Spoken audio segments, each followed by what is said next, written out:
Innal hamdalillah nahmaduhu wa nasta'inuhu wa nastaghfiruh wa na'udzu billahi min sururi anfusina wa min sayyiati a'malina may yahdihillahu fala mudhillalah wa may yudlil fala hadiyalah. Asyhadu an la ilaha illallah wahdahu la syarikalah wa asyhadu anna Muhammadan abduhu wa rasuluh alladzi la nabiyya wa la rasula ba'dah. Segala puji dan syukur marilah kita panjatkan kehadirat Allah Subhanahu wa taala atas segala nikmatnya, atas rahmatnya dan hidayahnya kita di pagi hari pada subuh ini bisa kembali hadir di masjid menunaikan sholat berjamaah, bersilaturahmi, menuntut ilmu dan memakmurkan masjid. Mudah-mudahan segenap amal ibadah yang sedang kita tunaikan ini telah diterima oleh Allah Subhanahu wa taala, dilipat gandakan pahalanya, dilimpahkan keberkahannya. Semoga menjadi penghapus dosa, semoga menjadi penghalang bencana. Semoga sedikit ilmu yang saya sampaikan bermanfaat untuk kita semua di dunia dan di akhirat. Hadirin yang dimuliakan Allah, tema yang akan saya sampaikan di kesempatan pagi hari ini adalah tentang fadail al-adhan wal muadzin, yaitu tentang keutamaan atau keistimewaan azan dan para muazzin. Ada 10 poin atau 11 yang saya sampaikan.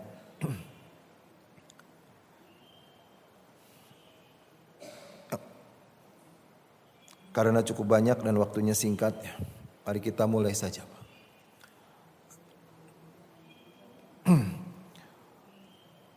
Hadis yang pertama yaitu riwayat Imam Al-Baihaqi nomor 1982. Dalam kitab Shahihut Targhib, Imam Albani mensahihkan hadis ini dari Salman Al-Farisi radhiyallahu an. Rasulullah sallallahu alaihi wasallam bersabda, "Idza kana rajul bi ardin ki fahanatis salat falyatawadda fa illam yajid falyatayammam." Kata Rasulullah, apabila ada seseorang ditakdirkan berada di sebuah tempat yang terpencil, ya, hanya seorang diri, jauh dari orang lain. Zaman sekarang mah rada susah nyari kayak gitu, ya. Di zaman Rasulullah biasanya yang sering mengalami kayak begini itu para penggembala, Pak, ya. Gembala kambing gitu, penggembala ternak.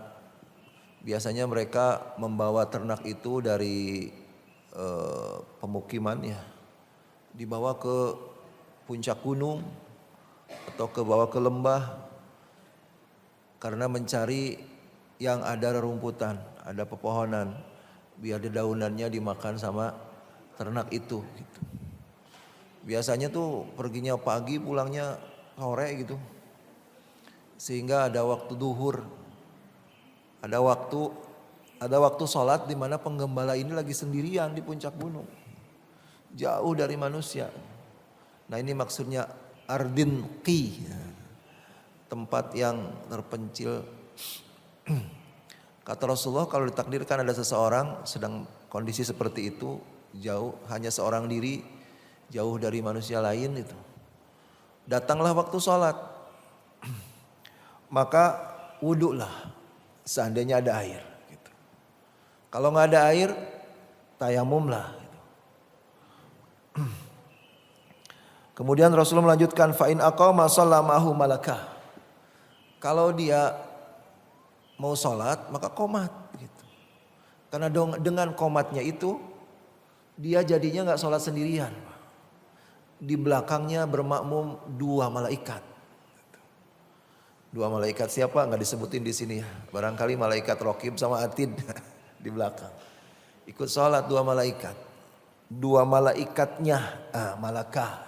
2 malaikatnya berarti 2 malaikat yang kemana-mana ngikut dia gitu. Ya. Akan ikut sholat bermakmum kepadanya.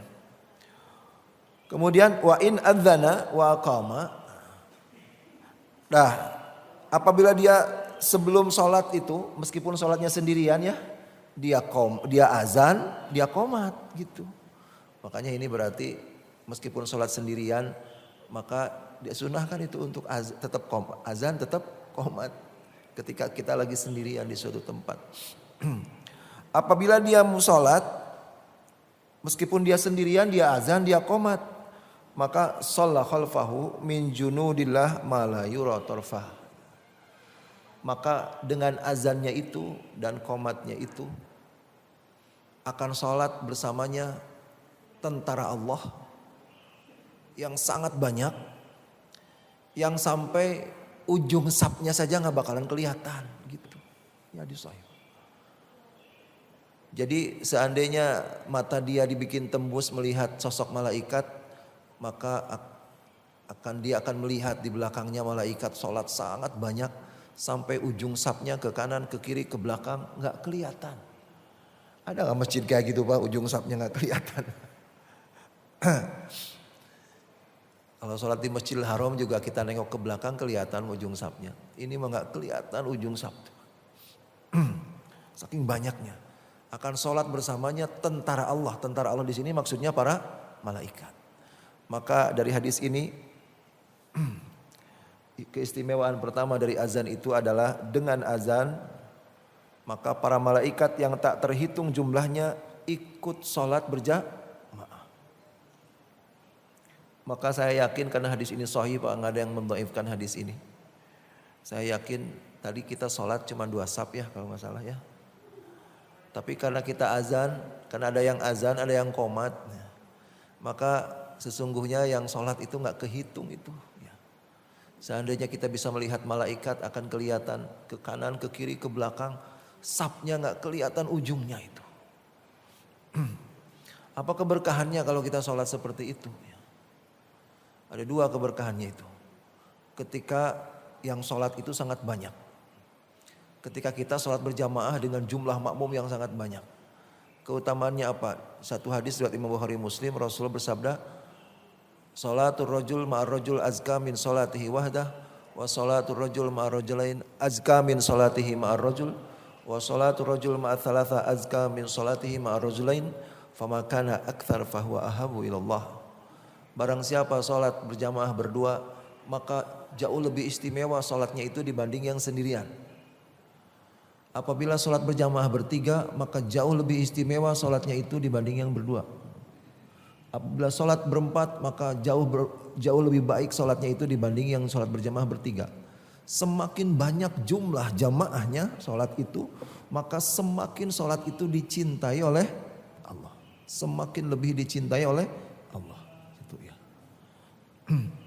Maka azan dan qomat itu membuat ibadah sholat kita jauh lebih istimewa, jauh lebih berkah, jauh lebih dicintai oleh Allah karena jumlah peserta sholat berjamaahnya nggak kehitung itu. Yang kedua adalah dalam sholat itu salah satu cara agar doa lebih makbul adalah diaminin. Semakin sebuah doa itu diaminin oleh banyak orang, semakin doa itu lebih makbul. Karena amin itu artinya ya Allah kabulkan doa ini kan gitu ya. Doa itu semakin banyak yang aminin semakin makbul. Dan di dalam sholat itu ada sebuah doa yang menurut para ulama ini doa di antara sekian ratus doa yang diajarkan oleh para nabi termasuk Nabi Muhammad. Doa ini adalah doa paling utama Pak. Doa paling penting sepanjang hidup seorang muslim. Doa apa? Bunyinya itu ihdinas siratal mustaqim. Itulah doa paling dahsyat dibanding seluruh doa yang ada. Buktinya apa? Kenapa ini doa paling penting? Kenapa doa ini paling istimewa? Doa ini diulang minimal 17 kali dalam sehari. Ya. Karena setiap rakaat wajib baca Fatihah. Dan doa ini ditempatkan di surat paling utama dalam Al-Quran, yaitu surat Al-Fatihah. Ini menandakan doa paling penting di antara seluruh doa adalah ini, ihdinas syiratal mustaqim. Makanya Allah Subhanahu wa taala menetapkan doa ini di dalam salat dan diaminkan oleh makmum. Semakin yang mengaminkan banyak, semakin doa itu makbul, Pak. Dan bayangin kalau yang ngaminin itu selain banyak, yang ngaminin malaikat gitu. Dalam jumlah yang banyak. Aminnya malaikat itu nggak usah banyak-banyak. Satu malaikat saja mengaminkan doa kita menjadi sangat makbul. Karena aminnya malaikat setara dengan aminnya para nabi, Pak. Ini malaikat enggak terhitung jumlahnya. Mengaminkan doa paling utama yang dibaca oleh imam. Ihdinas syiratal mustaqim. Seandainya telinga kita nembus ke alam malaikat juga akan kedengaran gemuruhnya itu, Pak. Malaikat itu mengucap amin atas ketika imam selesai membaca Fatihah. Itulah keistimewaan azan, Pak, yang pertama. Yang kedua,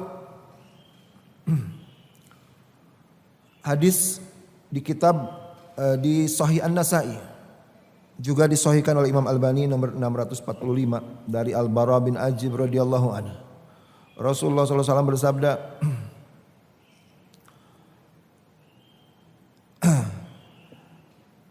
kata Rasulullah SAW, al-muadzinu yusaddiquhu man sami'ahu min ratbin wa yabisin. Muazin itu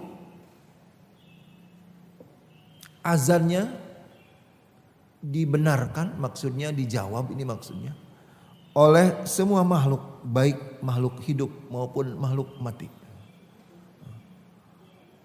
Allah Maha Kuasa ya membuat makhluk mati bisa bicara, cuman nggak kedengaran saja sama kita. Muazin itu suaranya dijawab, disambut, direspon oleh makhluk hidup maupun makhluk mati. Walahu mithlu ajri man shalla ma'ahu. Dan muazin itu mendapat pahala sebanyak orang yang sholat bersamanya. Jadi inilah muazin tuh, Pak, ya. Muazin itu ketika dia azan kemudian dia ikut sholat berjamaah, maka pahala sholatnya dia itu dilipat gandakan sebanyak orang yang sholat bersamanya. Walahu mithlu ajri man shallamahu. Pahala sholat dia dilipatkan sebanyak orang yang sholat bersamanya dengan azan tersebut. Gitu. Maka itulah dahsyatnya pahala sholatnya seorang muazin. Seandainya masjid ini nampung 200 orang misalkan gitu ya, maka ketika sholat ditunaikan, muazin itu pahalanya lain sendiri itu, Pak. Tapi para ulama mengatakan mungkin hanya kalah oleh imam, meskipun tidak ada secara tekstualnya dari Rasulullah. Muazin itu pahala sholatnya bukan 27 derajat, tapi 27 derajat dikalikan orang yang sholat bersamanya saat itu. Gitu. Itulah keutamaan yang selanjutnya azan itu. Kemudian yang ketiga ya. Jadi yang pertama malaikat tak terhitung jumlahnya ikut sholat. Yang kedua pahala muazin. Pahala sholatnya sangat dahsyat. Yang ketiga azan itu adalah salah satu ibadah yang sangat penghapus dosa. Azan. Ada beberapa ibadah yang sangat istimewa dalam hal menjadi sarana penghapus dosa. Sebelum azan saya sampaikan dua yang lainnya di antaranya. Pertama adalah menuntut ilmu kayak kita ini, kayak yang sedang kita lakukan. Rasulullah SAW mengatakan dalam hadis riwayat Imam At-Tabrani kalau saya nggak salah itu, Rasul bersabda, man ta'allamal ilma, innallaha malaikatahu innal malaikah yastaghfiruna li talibil ilmi. Inna talibal ilmi yastaghfiru lahu kullu syai' hatta al-hut fil ma' wan namlu fi zuhriha, gitu kalimatnya. Sesungguhnya orang yang sedang menuntut ilmu diampuni segala dosanya oleh seluruh makhluk. Seluruh malaikat di langit, seluruh ikan di lautan, sampai seluruh serangga di sarangnya masing-masing. Ini ilustrasi yang sangat dahsyat, Pak. Seandainya seorang muslim mengetahui dan menghayati hadis ini, tidak akan ada ceritanya seorang muslim malas menuntut ilmu. Tidak ada ibadah lain yang diilustrasikan kayak begitu. Dimintakan ampun oleh penduduk langit, penduduk bumi, sampai seluruh ikan di lautan, di dalam air, sampai seluruh serangga di sarangnya. Mudah-mudahan kita semua sedang dimintakan ampun oleh seluruh makhluk nih saat ini ya. Karena kita sedang menuntut ilmu.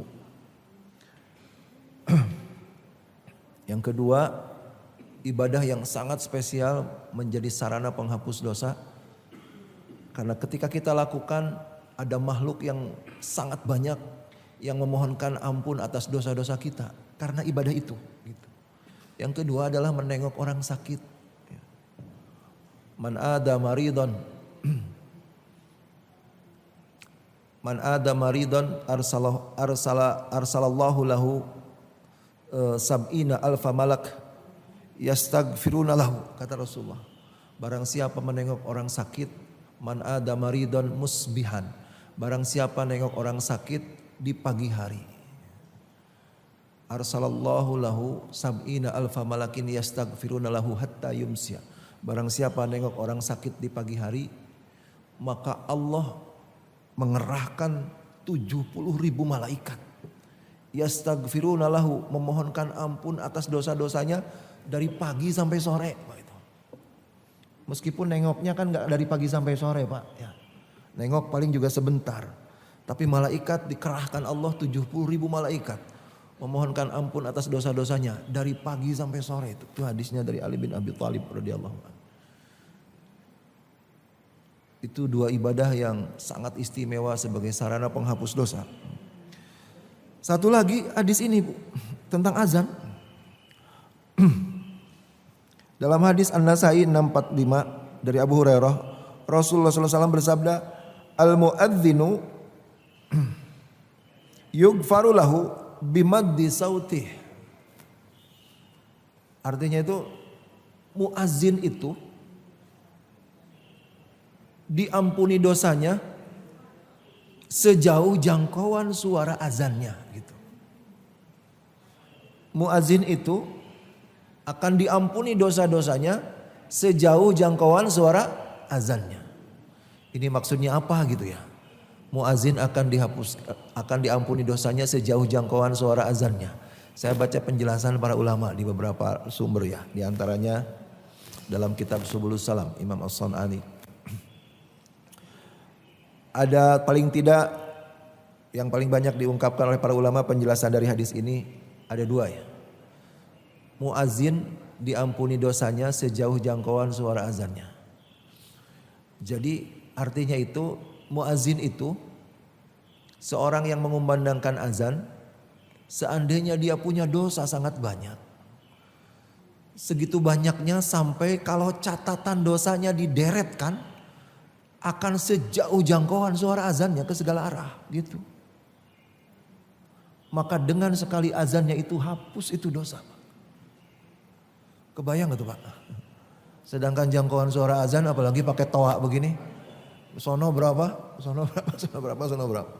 Seandainya dia punya dosa yang segitu banyaknya, yang catatannya kalau dideretkan sejauh jangkauan suara azannya itu, hapus itu dosa tuh, Pak. Penjelasan kedua, al-muadzinu yughfaru lahu bimaddi sauti. Muazin itu diampuni dosanya sejauh jangkauan suara azannya. Itu artinya begini katanya.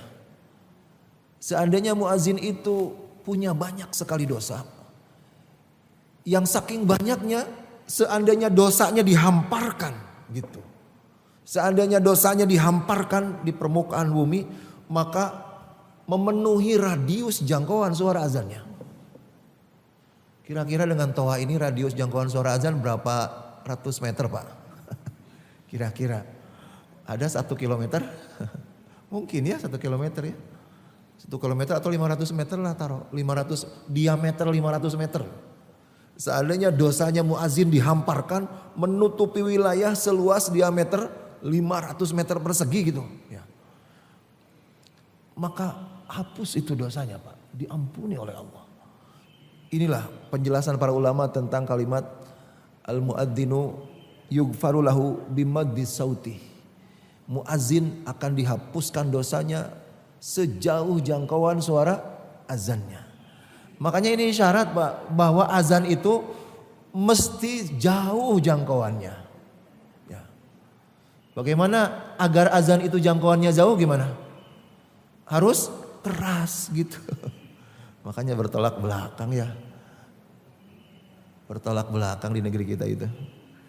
Justru dengan semakin kerasnya suara azan, jangkauannya semakin jauh, maka penghapusan dosanya semakin dahsyat bagi si muazin itu. Itu yang ketiga Pak, bahwa azan itu salah satu ibadah yang sangat penghapus dosa. Entah mana yang lebih dahsyat tadi ya, dimintakan ampun oleh seluruh makhluk, penduduk langit, penduduk bumi. Ada yang dimintakan ampun oleh 70.000 malaikat. Kalau ini menghapuskan dosa meskipun kalau dihamparkan menutupi radius jangkauan azan. Nah yang keempat, keutamaan azan yang keempat. Ini yang keempat itu semacam penyebab dari yang ketiga gitu. Kenapa azan itu sangat penghapus dosa? Tapi karena hadisnya beda juga ya, maka saya pisahkan saja meskipun masih terkait nih 4 sama 3 itu. Yang keempat itu, mari kita simak hadis ini. Imam At-Tirmidzi nomor 207. Ini juga dalam kitab Sahih Tirmidzi, Imam Albani mensahihkan hadis ini dari Abu Hurairah. Rasulullah SAW bersabda, Allahumma, ini bukan bersabda, Rasulullah berdoa Pak. Rasulullah berdoa, Allahumma arsyidil a'immah waghfir lil muadzinin. Kata Rasulullah berdoa dan didengar doanya oleh para sahabat. Sehingga nyampe riwayatnya kepada kita nih. Rasulullah suatu ketika pernah berdoa, Allahumma arsyidil a'immah. Ya Allah, beri petunjuk para imam. Gitu. Maksudnya imam sholat di hadis ini konteksnya. Ya Allah, beri petunjuk, beri jalan yang lurus para imam. Waghfir lil muadzinin, dan ampunilah ya Allah seluruh muazzin. Jadi dari hadis ini kesimpulannya adalah yang keempat, keutamaan azan dan muazzin ini. Yang keempat adalah bahwa para muazzin dimintakan ampunan atas segala dosanya langsung oleh Rasulullah. Jadi ada golongan manusia yang secara khusus didoakan, dimintakan ampun segala dosanya oleh Rasulullah. Dan golongan ini adalah para muazzin. Dan yang namanya doa sepanjang zaman anak cucu Adam, tidak ada doa yang melebihi makbulnya doa Rasulullah. Inilah kenapa ada poin ketiga. Kenapa azan segitu penghapus dosanya itu azan ya. Karena ini adalah pengkabulan dari doanya Rasulullah. Setahu saya golongan manusia yang didoakan khusus oleh Rasulullah tuh sampai hari ini saya tahunya secara khusus ya. Kalau secara umum seluruh kaum mukminin didoakan oleh Rasulullah agar diampuni dosanya, dimasukkan ke sorga. Rasulullah mendoakan seluruh kaum mukminin. Tapi secara khusus ada golongan-golongan tertentu yang lebih istimewa ya, sehingga doanya itu khusus gitu. Ada 2 saja yang saya tahu ya. Pertama muazzin ini, ya Allah ampuni seluruh dosa para muazzin. 1. Yang kedua apa Pak? Yang pernah didoakan khusus ampunan dosa oleh Rasulullah. Yang kedua adalah orang-orang yang melakukan memotong rambut ketika tahallul. Rasulullah ketika tahallul itu doain orang-orang yang potong rambut. Ya. Kata Rasulullah, Allahumma gfir lil muhalliqin gitu. Ya Allah, ampuni dosa orang-orang yang bertahallul dengan dihabiskan rambutnya itu. Tahlik itu kan rambut digundul gitu Pak. Maka rupanya ketika Rasul doa kayak begitu, sebagian sahabat motong rambutnya cuman sebagian, nggak sampai pelontos gitu Pak. Maka yang motong rambut sebagian langsung berkata kepada Rasulullah, ya Rasulullah wal muqassirin katanya, ya Rasulullah doakan juga dong yang cuman dipotong pendek katanya gitu. Doakan juga yang dipotong sebagian katanya gitu. Rasulullah doa lagi. Doanya apa? Allahumma gfir lil muhalliqin. Ya Allah, ampuni orang-orang yang rambutnya dipotong habis gitu. Malah gitu lagi doanya. Orang-orang yang enggak dipotong habis teriak lagi, ya Rasulullah wal muqassirin ya Rasul. Ya Rasulullah doakan juga kami yang enggak dipotong habis. Rasulullah doa lagi. Doanya tetap aja Allahumma gfir lil muhalliqin. Ya Allah, ampuni dosa orang yang dipotong habis rambutnya gitu. Maka yang dipotong sebagian teriak lagi wal muqassirin ya Rasul. Ya Rasulullah yang dipotong sebagian juga ya Rasulullah katanya gitu. Barulah yang keempat doa Rasul, Allahumma gfir lil muqassirin. Ya Allah, ampunilah doanya orang-orang yang rambutnya dipotong sebagian. Jadi Pak, dari kisah ini berarti kalau tahallul habis umroh atau haji lebih baik mana? Lebih baik dipotong habis apa dipotong sebagian? Dipotong habis. Yang dipotong habis didoainnya 3 kali Pak. Yang dipotong sebagian didoainnya cuman sekali ya. Tapi sih kenyataannya meskipun diterangin kayak gitu, kalau saya bimbing ke tanah suci ya udah 2 tahun tapi ini gak bimbing karena pandemi. Biasanya setiap tahun saya bimbing. Biasanya saya terangin itu. Di tanah air ketika sebelum berangkat saya terangin. Ketika nyampe ke tanah suci di hotel sebelum berangkat ke Masjidil Haram saya terangin. Sebelum tahallul saya terangin lagi gitu. Potong habis laki-laki, potong habis. Untuk laki-laki ya, tetap aja ada yang nggak dipotong habis. Alasannya jelek katanya kalau dipotong habis mah nggak pernah dari kecil digundulin gitu. Atau ada yang si suaminya sih mau dipotong habis, istrinya protes. Ya. Karena apa? Jelek kata istrinya. Padahal ntar juga numbuh lagi sih Bu ya. Nah itu 2 golongan yang didoakan khusus dimintakan ampun langsung dari mulutnya Rasulullah adalah orang yang tahallul dan para muazin. Ya. Mudah-mudahan semua yang mengumandangkan azan di masjid ini termasuk yang kena doa Rasulullah itu dihapuskan dosa-dosanya. Amin ya rabbal alamin. Itu yang keberapa tuh? Yang keempat ya. Yang kelima Bu. Salah satu ciri bahwa sebuah ibadah itu sangat istimewa. Salah satu pertanda bahwa sebuah ibadah itu sangat istimewa adalah ketika di akhirat, di pengadilan Allah nanti, di yaumul hisab, Allah menghadirkan saksi sangat banyak atas ibadah itu. Semakin istimewa sebuah ibadah, semakin saksinya yang dihadirkan banyak sekali. Semakin berat sebuah maksiat, semakin saksi yang dihadirkan juga banyak. Jadi jangan dikira saksi itu cuman anggota tubuh kita. Jangan dikira yang menjadi saksi itu cuma para malaikat. Yang akan menjadi saksi di hari kiamat termasuk segala makhluk. Baik makhluk hidup ataupun makhluk mati. Yang kita libatkan dalam ibadah atau maksiat kita, atau berada di sekeliling kita melakukan ibadah atau melakukan maksiat, itu akan dihadirkan. Dan ibadah yang segitu istimewanya, yang paling banyak saksinya adalah azan. Mari kita simak hadis ini. Kata Rasulullah SAW,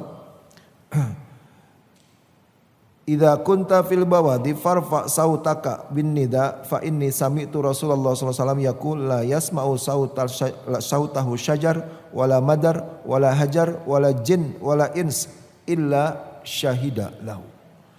Ini hadisnya Sahih Ibnu Khuzaimah juz 1 nomor 477 dari Abu Sa'id Al-Khudri radhiyallahu anhu. Kata Rasulullah sallallahu alaihi wasallam, kalau engkau azan maka farfa sautaka bin nida.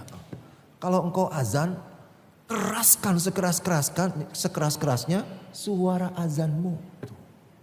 Kalau engkau azan, keraskan suara azanmu sekeras-kerasnya. Kenapa? Karena seluruh makhluk yang terjangkau oleh azan itu, seluruh makhluk yang sampai kepadanya azan itu, baik itu manusia atau jin atau pepohonan atau bebatuan sampai butiran pasir, seluruhnya akan dihadirkan untuk menjadi saksi atas azannya itu. Coba Bapak, berapa banyak tuh Pak kalau dihadirkan? Allah Maha Kuasa menghadirkan saksi sebanyak itu. Manusia, jin, itu saja. Kalau manusia saja yang terjangkau oleh suara azan dari Masjid Cipinang ini ada berapa banyak Pak? Ya. Manusia ke kanan, ke kiri masjid, ke belakang, ke depan, ke segala arah.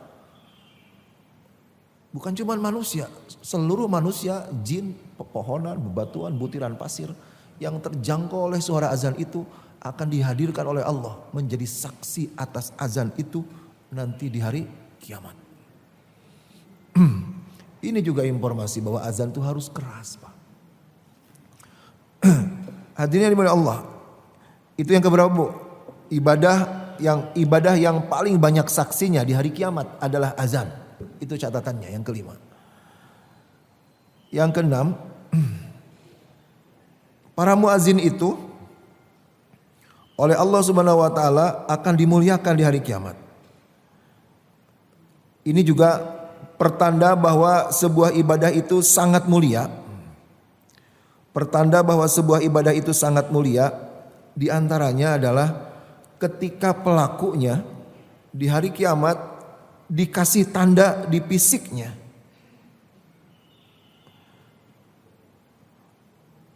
Dikasih tanda di fisiknya, itu tandanya ibadah sangat mulia. Contoh, apa buktinya bahwa mati syahid itu istimewa? Mati syahid itu ibadah sangat istimewa. Salah satu tandanya adalah pelakunya. Orang mati syahid di akhirat dikasih tanda. Ketika di mahsyar itu, ya darahnya, lukanya masih menganga, darahnya menetes, dan darahnya itu wanginya harum luar biasa. Saum juga ibadah istimewa, karena dikasih tanda pelakunya nanti di hari kiamat. Tidak semua ibadah ada tandanya begitu Pak. Saum itu adalah yang wangi sangat harum bukan dari darah tapi dari mulut. Kalau kita nanti di mahsyar ketemu orang yang mulutnya sangat wangi, itu tandanya orang itu sangat rajin saum. Gitu. Nah, sama juga maksiat juga di akhirat itu maksiat yang sangat berat ada tandanya. Ada tandanya di hari kiamat. Di antaranya kan orang sombong itu yuhsyarul mutakabbirun yaumal qiyamah ka'amtsalid dirfi suratil insan. Orang-orang yang sering bersikap sombong ketika di dunia maka dibangkitkan di hari kiamat wujudnya manusia tapi ukurannya sekecil semut. Keinjak-injak miliaran manusia itu. Manusia paling menderita di mahsyar adalah orang-orang sombong. Jadi ibadah spesial, maksiat berat, pelakunya dikasih tanda fisiknya. Dan pertanda bahwa azan itu ibadah sangat istimewa adalah karena muazin itu dikasih tanda di hari kiamat. Kita akan kenal di mahsyar nanti mana orang-orang muazin itu Pak. Rasulullah SAW bersabda dalam hadis riwayat Imam Muslim nomor 261 dari Muawiyah bin Abi Sufyan, al-muadzinun, para muazin itu atwalun nasi a'naqan yaumal qiyamah. Para muazin itu di hari kiamat nanti lehernya sangat panjang. Lebih panjang dari leher manusia-manusia lain gitu. Itu gampang jadi nyarinya teh, yang lehernya panjang muazin di hari kiamat itu. Mudah-mudahan ya muazin Masjid Cipinang ini nanti dikasih tanda seperti itu. Itu yang kelima Bu. Yang keenam ya. Yang ketujuh sekarang. Yang ketujuh, mari kita simak hadis riwayat Imam An-Nasa'i nomor 674 dari Abu Hurairah. Kunna ma'a Rasulullah sallallahu alaihi wasallam faqama Bilal yunadi. Kami sedang duduk-duduk bersama Rasulullah. Kemudian Bilal pun azan. Datang waktu sholat Bilal azan gitu ya. Falamma sakata, ketika Bilal sudah diam, maksudnya sudah berhenti azannya. Qala Rasulullah sallallahu alaihi wasallam, maka Rasulullah sallallahu alaihi wasallam bersabda, "Man qala mithla hadza yaqinan dakhalal jannah." Barang siapa ikut mengucapkan kalimat-kalimat yang diucapkan oleh muazin dengan penuh keyakinan ya atas makna dari kalimat itu maksudnya, maka dijamin dia masuk surga. Dari kalimat ini, sejak inilah maka para sahabat pun paham bahwa kalimat-kalimat yang diteriakkan oleh muazin mesti diikuti gitu. Disunnahkan untuk diikuti dengan kalimat yang sama seperti yang diucapkan muazin, kecuali hayya 'alas shalah, hayya 'alal falah, kalimatnya lain. Jadi Pak, jangankan muazinnya, kita yang dengerin azan itu ikut mengucapkan kalimat azan, maka dijamin masuk surga. Itulah catatan ketujuh ya. Kalimat-kalimat yang diucapkan oleh muazin dengan penuh keyakinan. Kalimat-kalimat azan yang diucapkan dengan penuh keyakinan. Ini keliru ngetiknya saya. Kalimat-kalimat azan yang diucapkan dengan penuh keyakinan adalah jaminan masuk surga gitu. Itu catatannya seperti itulah. Itu yang ketujuh. Yang kedelapan. Ini hadis ada di kitab Umdatul Qari juz 5 halaman 165. Isnaduhu shalih, ini isnadnya sahih. Imam Al-Aini dan Imam Ibnu Sa'ad meriwayatkan hadis ini, menyampaikan hadis ini. Dalam kitab At-Tabaqat juga ada hadis ini. Rasulullah bersabda, kila dari Jabir bin Abdullah radhiyallahu anhu, kila ya Rasulullah, man awwalun nasi dukhulal jannah. Ya Rasulullah, siapakah golongan kaum muslimin yang pertama masuk surga gitu. Golongan kaum muslimin yang masuk surganya itu di awal gitu ya. Golongan-golongan pertama. Maka Rasulullah menyebutkan al-anbiya, para nabi, para ulama, para syuhada gitu kan. Itu mah sudah tanpa hadis juga kita pasti paham. Mereka inilah yang paling duluan masuk surga pasti ya. Para nabi, para ulama, para syuhada gitu. Di ujung hadisnya Rasulullah bersabda, ternyata ada kalimat thumma muadzinul Ka'bah. Kemudian golongan manusia yang pertama masuk surga adalah muazzinnya Ka'bah. Muazzinnya Masjidil Haram. Thumma muadzinu Baitul Maqdis. Kemudian para muazzin Baitul Maqdis, Masjidil Aqsa, Yerusalem. Thumma muadzinu masjidi hadza. Kemudian para muazzin masjidku ini. Maksudnya masjidku ini masjid siapa? Masjid Nabawi yang ada di Madinah. Ini ternyata urutannya kalau dari keutamaan muazzinnya urutannya beda ya. Sebenarnya urutan kemuliaan masjid itu kan ada 4 masjid mulia dalam Islam. Urutannya Masjidil Haram, Masjid Nabawi, Masjidil Aqsa, Masjid Tursina gitu. Itu dari sisi apa? Dari sisi pahala sholat Pak. Pahala sholat yang paling dahsyat memang di Masjidil Haram. Kedua di Masjidil Nabawi.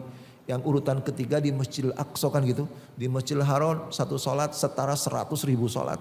Di Masjid Nabawi setara 1.000 sholat. Nah, bukan setara, melebihi ya. Di Masjidil Haram lebih dari 100.000 sholat. Di Masjid Nabawi sholat 1 kali pahalanya lebih dari 1.000 sholat. Di Masjidil Aqsa lebih dari 500 sholat. Dalam satu riwayat 250 sih. Jadi Masjidil Aqsa itu ada 2 riwayat. Ada 250, ada 500. Jadi minimalnya 250, maksimalnya 500 gitu. 500 kali. Itu urutannya. Tapi dari sisi muazzinnya ternyata urutannya begini. Urutannya lain. Muazzin yang masuk surga dahulu adalah yang muazzin Masjidil Haram, kemudian muazzin Masjidil Aqsa, kemudian muazzin Masjid Nabawi. Kemudian di ujungnya enggak termasuk dong. Muazzin Masjid Cipinang masuk enggak? Di ujungnya Bu lihat, summa sairul muazzinin, kemudian seluruh muazzin. Para muazzin seluruh dunia. Jadi catatannya yang ke-8 adalah salah satu golongan manusia yang paling awal masuk surga adalah para muazzin. Ini kalau kita tahu hadis-hadis tentang keutamaan azan seperti ini, nggak akan ada orang yang benci sama azan, Pak. Azan itu undangan sholat untuk manusia, untuk para malaikat tadi, Pak. Ya. Azan itu manggil sholat kepada manusia umat Nabi Muhammad dan kepada para malaikat. Panggilan sholat kepada umat Islam dan undangan sholat kepada seluruh malaikat. Bukan manggil Allah, siapa yang manggil Allah di situ?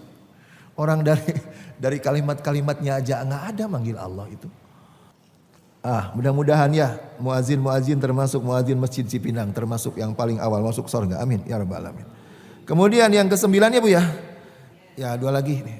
Yang ke-9 atau ada 1 lagi, saya baru ingat nih lagi ceramah satu lagi sebelum yang ke-9-nya. Azan itu juga Pak satu-satunya ibadah yang dijadikan tolok ukur oleh Rasulullah. Bukan tolok ukur, penanda lah. Azan itu satu-satunya ibadah yang dijadikan penanda oleh Rasulullah untuk ngebedain negeri muslim dan negeri kafir. Itu adalah azan. Mari kita simak hadis ini riwayat Imam Bukhari 2943. Dari Anas bin Malik radhiyallahu anhu. Karena Rasulullah sallallahu alaihi wasallam idza gharra qauman lam yughir hatta yusbiha fa in sami'a adanan amsaka wa illam yasma adanan aghara ba'da ma yusbih. Kata Anas bin Malik, Rasulullah itu kalau berangkat dengan pasukan perangnya untuk merebut, menyerang atau menaklukkan sebuah negeri gitu, sebuah wilayah, pastinya juga wilayah yang dikabarkan ini wilayah kafir gitu, dan bukan cuma kafir, ngeganggu sama umat Islam. Biasanya dikirim pasukan oleh Rasulullah untuk ditaklukkan saja. Biasanya Rasulullah kalau memimpin pasukan hendak menaklukkan sebuah wilayah, beliau itu menyerang wilayah itu nunggu subuh, gitu. Kenapa nunggu subuh? Fa in sami'a adanan amsaka. Kalau subuh itu beliau nunggu di perbatasan tuh, di perbatasan negeri yang mau ditaklukkan itu. Ketika subuh datang, beliau sampai di perbatasan. Kalau kedengaran azan dari negeri yang mau ditaklukkan itu, beliau nggak jadi nyerang gitu. Ya, nggak jadi menyerbu gitu. Tapi kalau tidak kedengaran adzan subuh sama sekali dari wilayah yang hendak diserang itu, maka beliau pun memimpin sholat subuh dahulu. Setelah selesai sholat subuh, maka diserbulah negeri itu. Karena dengan tidak ada azan sama sekali di negeri itu, pertanda itu negeri kafir. Inilah yang ke-9. Azan itu satu-satunya yang dijadikan penanda oleh Rasulullah untuk membedakan mana negeri kafir, mana negeri muslim.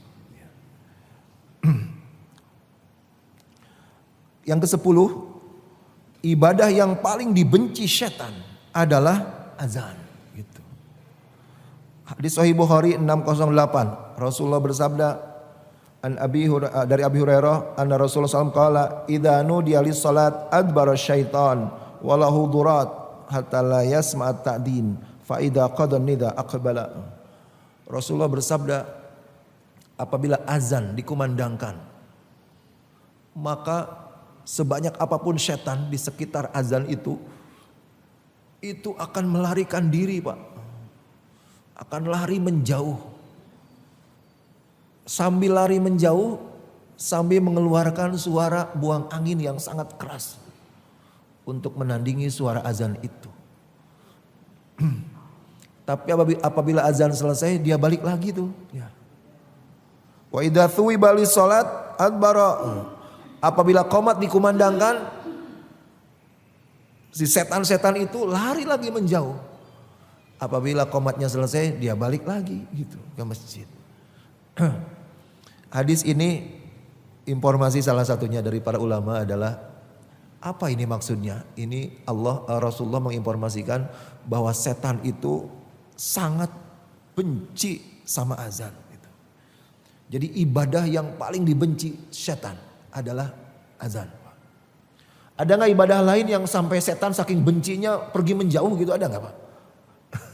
Misalkan orang lagi baca Quran atau orang lagi sedekah gitu ya, setan sampai pergi jauh gitu, ada nggak? Nggak ada Pak. Satu-satunya ibadah yang sampai saking bencinya setan sampai pergi setannya itu adalah azan. Maka ya kalau ada yang benci sama azan itu kayak setan Pak ya. Kayak setan udah. Nah itu yang ke-10 ya Bu ya. Setan itu sangat benci sama azan. Dan ini juga, hadis ini juga informasi Pak, ada informasi tambahan di hadis ini. Betapa ibadah yang setan itu sangat bernafsu untuk merusaknya adalah sholat Pak. Sholat itu ibadah yang sangat membuat setan tuh emosi dan bernafsu sekali untuk merusaknya. Bayangin begini Pak, itu setan itu kan sampai bolak-balik Pak, setiap hari itu lari mendekat lagi, apa nggak capek itu? Hanya untuk mengganggu sholat, gitu. Hanya untuk mengganggu sholat. Nah yang ke-10, apa yang ke-11 ya? 11 ya. Yang ke-10 bahwa ibadah yang paling dibenci setan adalah azan. Yang ke-11, azan itu ditakdirkan oleh Allah bisa menyakiti setan secara fisik. Jadi setan itu bukan cuma benci banget sama suara azan, tapi setan itu tersakiti sama azan. Apa buktinya? Dalam hadis riwayat Imam Muslim ya, Rasulullah SAW bersabda, hadisnya mirip dengan yang tadi. Awalnya, idanu dialis salat adbar syaitan hatta yakuna ilar rauha. Setan itu apabila azan berkumandang, dia itu lari menjauh dari azan tersebut sampai ke sekitar rauha, kata Rasulullah itu. Larinya itu setan itu menjauhnya itu sampai ke kampung Rauha.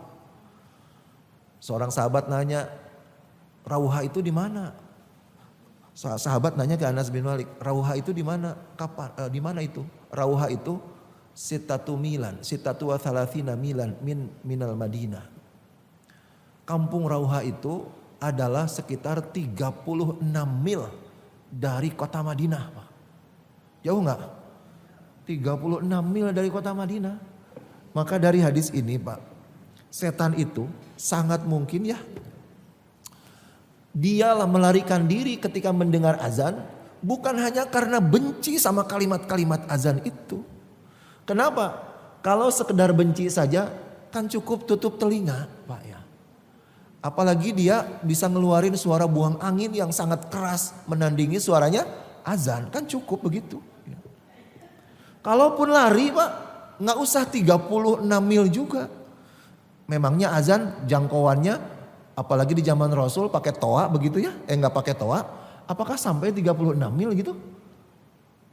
Menghindari suara azan sampai tidak terdengar itu cukup 1 mil juga gitu. Ini dia larinya 36 mil. Berarti bukan karena benci sama kalimat-kalimatnya gitu. Bukan cuman karena benci sama kalimat-kalimatnya, tapi Allah menakdirkan suara azan itu menyakiti setan secara fisik. Baik terasanya terbakar atau terasanya ditusuk benda tajam, wallahu alam. Yang rasa sakitnya itu oleh Allah ditakdirkan masih terasa sampai radius 36 mil. Maka setan larinya sampai 36 mil itu. Itulah makanya senjata untuk menyakiti fisiknya setan adalah azan. Pak, ya, azan. Maka kalau ada manusia tersakiti dengan azannya, ngaku muslim, merasa terganggu, tersakiti, tidak nyaman oleh azan,